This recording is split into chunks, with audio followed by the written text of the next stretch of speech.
청년들하고 성경 공부하는데 한 청년이 이렇게 질문을 합니다. 하나님께서 왜 이스라엘만 택하셨습니까? 다른 민족들도 있었는데 여러 민족들을 한꺼번에 택해서 한꺼번에 이렇게 일을 시작하셨으면 더 좋지 않았습니까? 라고 질문하는 거예요.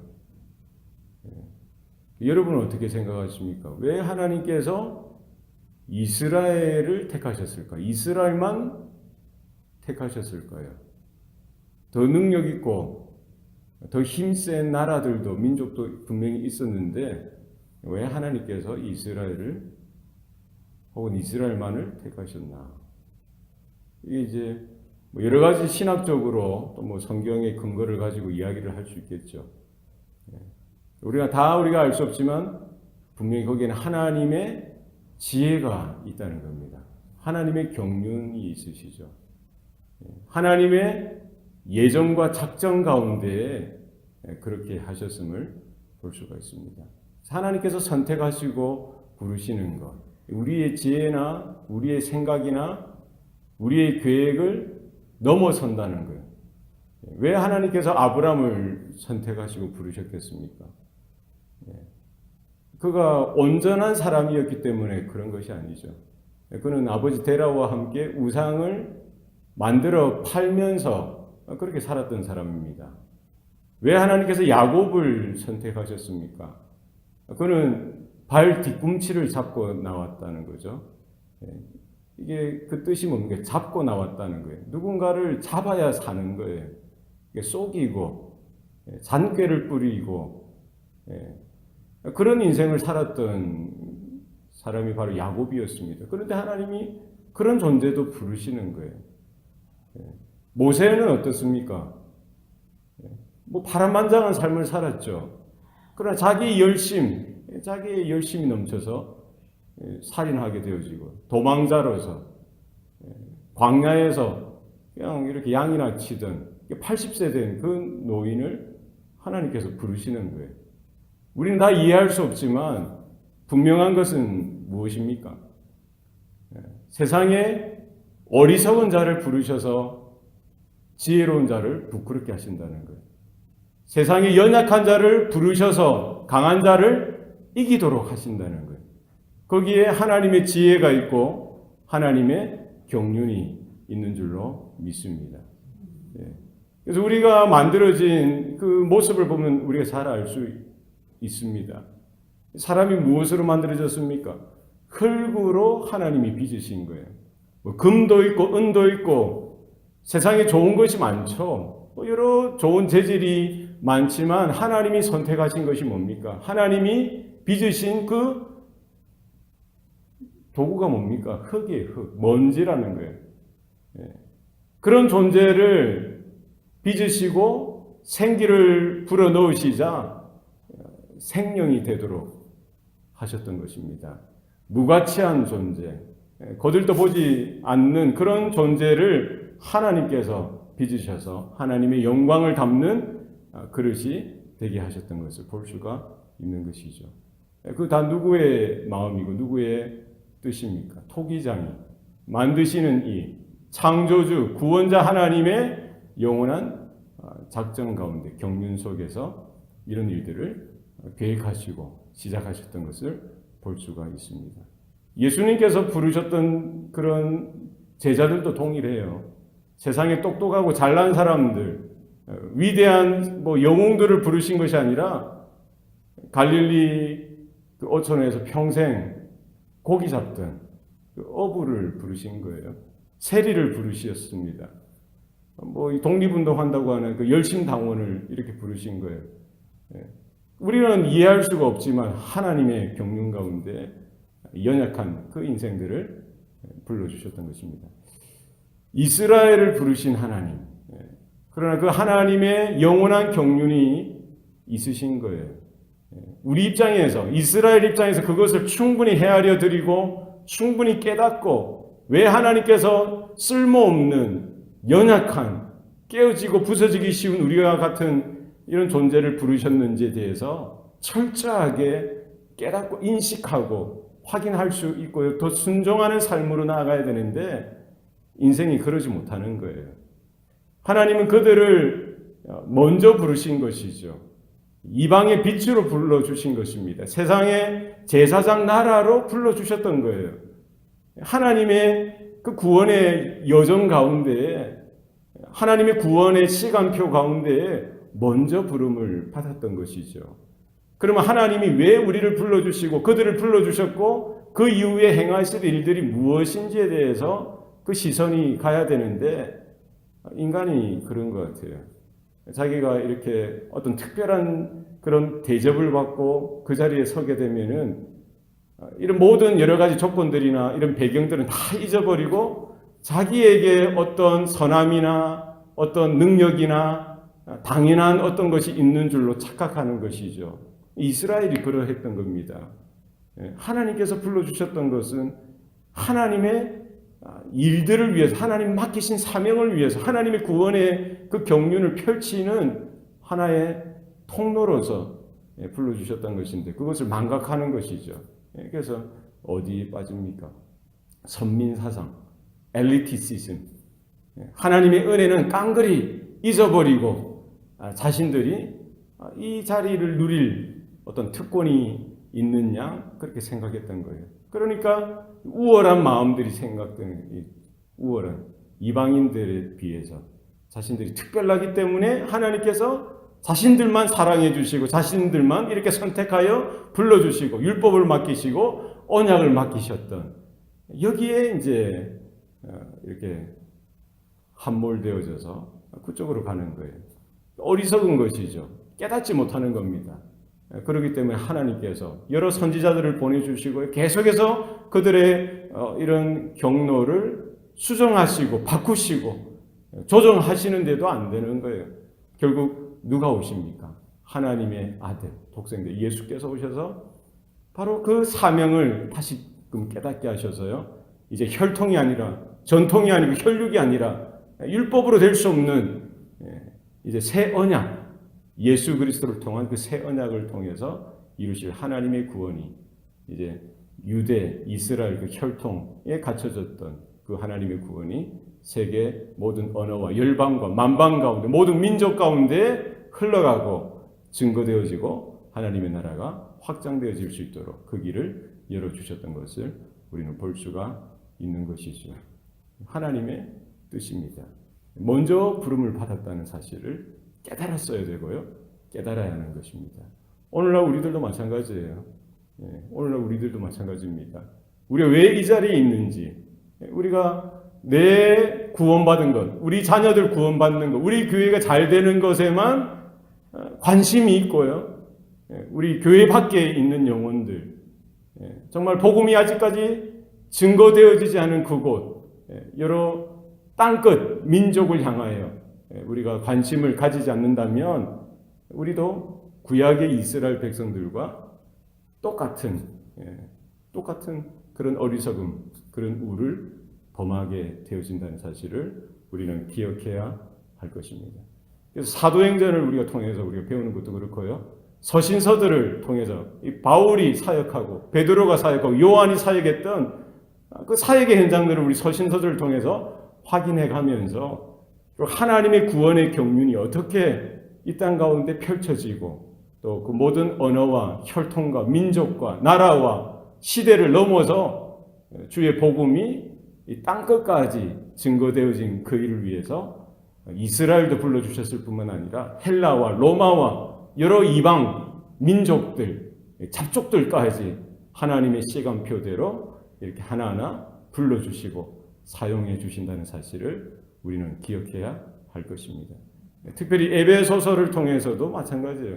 사도 바울이 그 에베소 지역을 선교하고요, 전도하면서 하나님께서 구원받는 사람들을 붙여주시고 그래서 자연스럽게 또 교회가 시작되어지는 것입니다. 그래서 에베소 교회가 시작되어지고요. 그 얼마나 그 로마, 헬라 문화와 철학과 사상이 이렇게 모였던 그 도시입니까? 그럼에도 불구하고 복음의 능력, 예수 그리스도 십자가의 능력이 그 땅 가운데 이렇게 증거되어지고요. 하나님의 영광이 나타나고 성령의 동일한 역사 가운데 한 영혼 한 영혼이 구원되어지고요. 교회가 시작되어지는 일들이 나타나게 되어졌던 것을 볼 수 있습니다. 특별히 에베소서 2장에서 교회가 뭐냐는 거예요. 너희가 어떤 존재였냐라고 이렇게 거듭 살피시면서 죄와 사망으로 죄의 종로로 타던 너희들 아니었느냐, 죄로 죽었던 너희들이 아니었느냐, 어떻게 구원받았는지, 어떻게 하나님의 영광 가운데 주님의 몸된 교회로 나오게 되었는지에 대해서 분명하게 말씀해 주고 있는 것이죠. 오늘 본문 18절 말씀에 보시기 바랍니다. 18절 말씀. 그래서 어떻게 주님의 몸된 교회로 하나님의 나라로 부름을 받았느냐라고 분명히 말씀해 주고 있습니다. 우리 18절 말씀 다 같이 한번 읽도록 하겠습니다. 시작. 이는 그로 말미암아 우리 둘이 한 성령 안에서 아버지께 나아감을 얻게 하려 하심이라. 아멘. 여기 보면은 이는 그로 말미암아 우리 둘이 한 성령 안에서 아버지께 나아감을 얻게 하려 함이라 라고 분명히 말씀하고 있습니다. 이제 누가 하나님께 나아갈 수 있게 되어진 것입니까? 누가 하나님의 은혜로, 하나님의 임재의 자리로, 하나님을 예배하는 자리로, 하나님의 구원의 자리로 나아갈 수 있게 되었다라고 바울이 이야기하고 있는 것이죠. 누가 나아갈 수 있습니까? 우리 둘이 나아갈 수 있게 되어졌다는 거예요. 이 우리 둘이가 누구입니까? 유대인과 이방인이라는 거예요. 구약 시대만 해도 누구만 하나님께 나아갈 수 있는 거예요? 유대인들만 하나님께 나아갈 수 있는 줄 알았어요. 유대인만. 왜? 그들이 먼저 하나님의 율법을 받았고 하나님의 언약을 받았던 민족이기 때문에 유대인만 나아갔던 거예요. 그러나 그게 아니죠. 바로 누구를 통해서?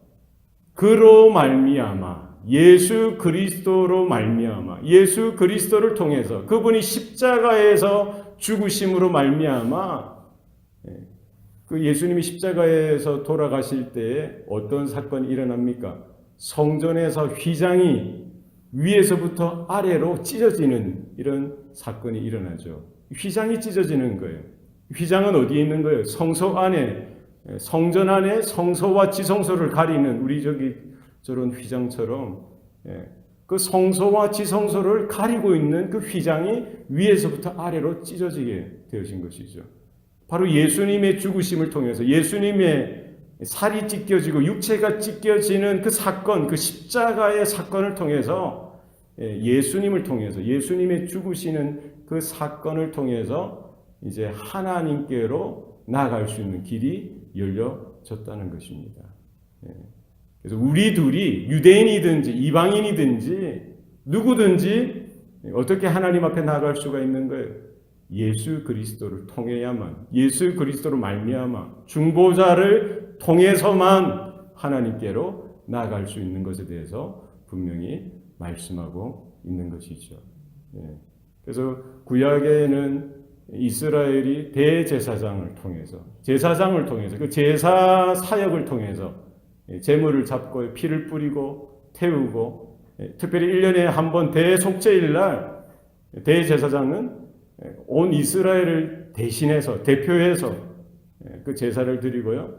피를 뿌리고 그 피를 가지고 성소로 지성소로 이렇게 나아가게 되어졌던 것을 볼 수 있습니다. 이스라엘의 죄를 속하는 그 사역을 구약의 대제사장이 감당했던 것을 볼 수가 있죠. 그러나 그 모든 구약의 제사의 그게 이제 하나의 예표죠. 그 제사 제도, 그 제사장, 그 제물, 그 제단, 그 성소와 그 지성소가 예표했던 그 실체 대신 그리스도께서 오셨던 거예요. 그래서 영원한 대제사장으로서 자신의 피를 뿌려서요, 바로 하나님께로 나아갈 수 있는 그 길을 열어주셨던 것을 볼 수가 있습니다. 그래서 유대인들이 그렇게 주장했던 율법이든지 자신들의 혈통이든지 그런 할례를 행하는 그런 종교적인 행위라든지 의식을 통해서라든지 이런 것들이 아니라 무엇을 통해서만 하나님 앞에 나갈 수 있는 거예요?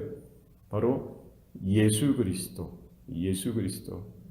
그 은혜를 통해서 예수의 이름, 예수를 믿는 그 믿음, 예수 그리스도 십자가의 그 대속의 사건을 통해서만 우리가 하나님 앞으로 나갈 수 있게 되어졌다는 사실을 분명히 하고 있는 것이죠. 오늘 본문에 보면은요, 이 구원은 단순히 사람의 어떤 결단이라든지 사람의 의지라든지 사람의 어떤 열심으로 되어진 것이 아니라 전적으로 이 모든 구원은 유대인에게 주어진 구원이든 이방인에게 주어졌던 구원이든 이 모든 인생의 구원은 하나님께서 준비하셨고 하나님께서 이렇게 실행하심으로 가능하다라고 분명히 말씀해 주고 있는 것이죠. 오늘 본문에 보면은 성부, 성자, 성령 하나님의 사역인 것을 분명히 하고 있어요. 성부 하나님도 성자 예수님도 성령 하나님도 이 구원 사역에 함께 하셨던 것을 볼 수가 있는 것이죠. 창조 때 성삼위 하나님께서 함께 그 창조의 일들을 일구어 가셨듯이 새 창조인 이 구원 사역 가운데 있어서도 성부, 성자, 성령 하나님께서 함께 하시고 함께 동참하시고 그 구원의 일들을 이루어 가셨던 것을 볼 수가 있는 것입니다. 오늘 에베소서 2장 18절에 이 성삼위 하나님의 모습이 다 나타나는 거예요. 이는 그로 말미암아 누구예요? 예수 그리스도, 성자 되신 예수 그리스도로 말미암아. 그리고 우리 둘이 누구 안에서? 한 성령 안에서, 성령의 은혜 가운데, 성령 안에서 누구에게 나아갈 수 있게 된 거예요? 아버지께 나아감을 얻게 되어진 거예요. 아버지 누구예요? 성부 하나님. 성부 하나님. 그러니까 우리가 하나님 앞에 나아갈 수 있는 것, 하나님의 은혜의 보좌 앞으로 나아갈 수 있는 것, 하나님의 구원의 그 자리로 나아갈 수 있는 것이 결국 누구의 사역을 통해서, 누구의 준비와 또 일들을 통해서 가능한 것이냐. 성부, 성자, 성령 하나님의 사역을 통해서 우리가 구원되어지고 우리가 하나님을 예배하는 자리로, 하나님의 임재의 자리로, 하나님의 은혜의 보좌 앞으로 나가게 된 줄로 믿으시길 바랍니다. 그러니까 우리가 이렇게 교회에 나오게 된 것, 예배의 자리에 이렇게 나올 수 있는 것, 처음 우리가 예수 믿게 되어진 것부터 해서 우리가 평생 이렇게 교회에 출석할 수 있는 것, 이것이 사실은 내 의지나 우리 부모님께서 나로 하여금 가도록 하셨기 때문에 되어진 것이 아니라 결국 영적으로 바라보면, 성경적으로 바라보면 이 배후에 다 누가 준비하시고 누가 개입하시고 누가 역사하셨던 일입니까? 하나님께서, 아버지 하나님께서 영원 전부터 구원하시기로 작정하시고요, 예정하시고요, 하나님의 경륜 가운데 하나님의 택한 자녀들을 향하여 주의 말씀의 사역자도 보내시고, 이렇게 전도자도 보내시고, 교사들도 보내시고, 때로는 부모라든지 주위에 있는 친구든 이웃이든 하나님의 때에 이렇게 붙여주시는 거예요. 복음을 듣게 하시는 것이죠. 예수 그리스도 2000년 전에 골고다 위에서 죽으셨던, 피 흘리셨던 그 예수 그리스도의 그 보혈이 2000년이 지난 지금 바로 그 복음을 들음으로 인해서, 예수의 이름을 들음으로 인해서 그 복음 전도자의 그 입술을 통해서 흘러나오는 그 말씀을 듣도록 하시는 거예요. 그때 누가 역사하시는 거예요? 성령 안에서. 이 성령은 어떤 성령입니까? 한 성령이라는 거예요. 동일한 성령이라는 거예요. 아브라함을 부르셨을 때 역사하셨던 바로 그 성령, 야곱을 부르셨을 때 역사하셨죠. 모세를 부르셨을 때도 똑같이 역사하셨어요. 예수님께서 요단강에서 세례를 받으시고 일어나실 때도 똑같이 그 성령께서 역사하시는 거예요. 예수님께서 십자가에서 달려 죽으시고 부활하셨을 그때에도 동일하게 역사하셨고요. 마가의 다락방에서 모였던 그 120명의 문도 가운데에도 역사하셨던 바로 그 성령. 유대인도 불러주셨고 이방인도 불러주셨던, 동일하게 지난 2000년 교회 역사 가운데 똑같이 동일하게 역사하셨던 바로 그 성령께서 바로 저와 여러분도 동일하게 예수 그리스도의 이름을 통해서, 예수 그리스도의 십자가의 은혜를 통해서 그 복음의 말씀을 듣게 하시고 예수로 말미암는 믿음이 우리 가운데 생겨나도록 하셨던 것을 우리는 기억해야 됩니다. 그래서 우리가 그 은혜를 통해서 하나님이 심겨주신 그 믿음을 통해서 우리는 예수로 말미암아 한 성령 안에서 아버지 하나님 앞에 함께 나아갈 수 있는 일들이 나타나게 된 줄로 믿으시길 바랍니다. 그래서 에베소 그 교회 성도들 향하여 바울이 외치는 거예요. 우리가 어떻게 그 하나님 아버지의 은혜의 보좌 앞으로 나가게 된지에 대해서 역설하면서 그것이 하나님의 은혜요 성령의 역사요 하나님의 영원하신 경륜 가운데 예수 그리스도의 그 복음의 말씀 가운데 예수의 피로 예수의 이름으로 그 믿음을 통해서 나가게 된 것을 분명히 말씀하고 있는 것입니다. 우리 둘이 나갔던 것입니다. 이제 유대인만 나갔던 그 자리에 먼저 부름을 받았던 것이죠. 예수 그리스도를 통해서 사명을 깨닫게 하시고 이 땅에 교회를 세워주셔서 그 사명이 다시 이어지도록 하셨던 것을 볼 수가 있는 것입니다. 그 하나님의 복음이 주 예수 그리스도의 복음이 오늘날 21세기 저와 여러분 가운데에도 똑같이 흘러오게 하시고 전파되어지게 하셔서 동일한 부르심 앞에 있는 줄로 믿습니다. 이제 우리 홀로 나아가는 것으로 만족해서는 안 된다는 거예요. 우리 홀로 나아가서는 안 됩니다. 어떻게 나가야 되는 거예요? 우리도 둘이 나가야 되는 거예요. 함께 나가야 됩니다. 우리에게 맡겨주신 동일한 사명인 줄로 여러분 믿으시길 바랍니다. 우리 성도들 중에 우리 믿는 분들 중에 늘 그렇게 생각하는 분들이 있어요. 나만 잘 믿으면 되지 뭐. 내 뭐 천국 가는 거, 나 구원받는 것 이게 큰 문제 맞죠. 아주 중요한 성급되어져야 될 문제는 맞습니다만 그것으로 멈춰서는 안 되고요. 왜 하나님께서 나를 불러주시고 나를 구원시켜 주시는지에 대한 분명한 하나님의 뜻을 하나님의 큰 구원의 시간표를 그 경륜을 향하여 우리는 눈을 돌리고 나만을 향한 우리 집만을 향한 우리 교회만을 향한 이런 편협한 좁은 시야에서 벗어나서 하나님의 영원한 작정하심과 하나님의 영원한 구원의 그 경륜을 우리가 헤아리고 말씀을 통해서 하나님이 왜 나를 먼저 불러주셨는지 깨닫고 우리가 하나님 앞에 순종하며 설 수 있는 저와 여러분 되시기를 바랍니다. 오늘도 아마 저와 여러분을 통해서 구원받기로 작정되어진 영혼들이 분명히 저와 여러분 그 옆에 어딘가에 놓여져 있을 수도 있다는 사실을 여러분 기억하실 수 있기를 바랍니다.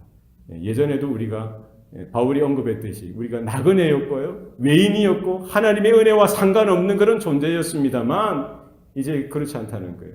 예수님의 은혜로 하나님의 사랑으로 말미암아 이제는 바로 그 하나님의 구원 가운데 하나님의 은혜 가운데 들어갈 수 있게 되어진 것에 대해서 우리가 다시 한 번 더 돌아보면서 바울이 선언하지 않습니까? 이제부터 너희는 외인도 아니요 나그네도 아니다 하면서 오직 뭐라는 거예요? 성도와 같은 시민이요 하나님의 권속이다라고 말씀해주고 있는 것입니다. 우리의 신분에 대해서 확인을 하셔야 돼요. 이제 더 이상 나그네처럼 외인처럼 살아서도 안 됩니다. 더 이상 하나님의 은혜와 상관없이 하나님의 사명과 상관없던 그 과거의 모습대로 이제는 살아서는 안 된다는 거예요. 이제는 뭐라는 겁니까? 성도들과 같은 하나님 나라의 시민이요 하나님의 권속, 하나님의 가족, 하나님의 자녀요 하나님의 나라의 일부라는 사실을 깨닫고 우리를 통해서 이 땅에 주님의 몸된 교회를 통해서 이루시고자 하실 하나님의 구원의 그 경륜 가운데 우리가 다 함께 자원하여서 참여하고 그 사명을 확인하고 우리 옆에 주신 그 한 영혼을 붙들고 하나님의 은혜의 보좌 앞으로 예배의 자리로 구원의 자리로 함께 나아가는 일들이 우리 생애 날마다 일어나시기를 축원합니다. 기도하시겠습니다. 살아계신 아버지 하나님, 오늘도 우리에게 생명 주시고 또 구원의 은혜를 베풀어 주시니 감사합니다. 하나님의 영원한 구원의 경륜 앞에 하나님의 예정과 그 섭리하심 앞에 우리에게 하나님 믿음을 허락하여 주셔서 깨닫고 그 하나님의 구원의 손길을 바라볼 수 있도록 도와주시옵소서. 하나님, 우리 가운데 때로는 어리석음 가운데 또 하나님의 뜻을 바라보지 못하고 하나님의 부르심을 깨닫지 못하고 나만을 위해서 살았던 적이 있었습니다. 하나님, 용서하여 주시고 주님의 몸된 교회를 위하여, 하나님의 나라를 위하여, 하나님의 부르심의 그 뜻을 바라보며 우리 남은 여생 힘써서 달려가게 하시고 순종하여 하나님의 뜻을 이루어드리는 우리 모든 성도들의 삶이 되게 하여 주시옵소서. 모든 것 감사드리고 예수님 이름으로 기도합니다. 아멘.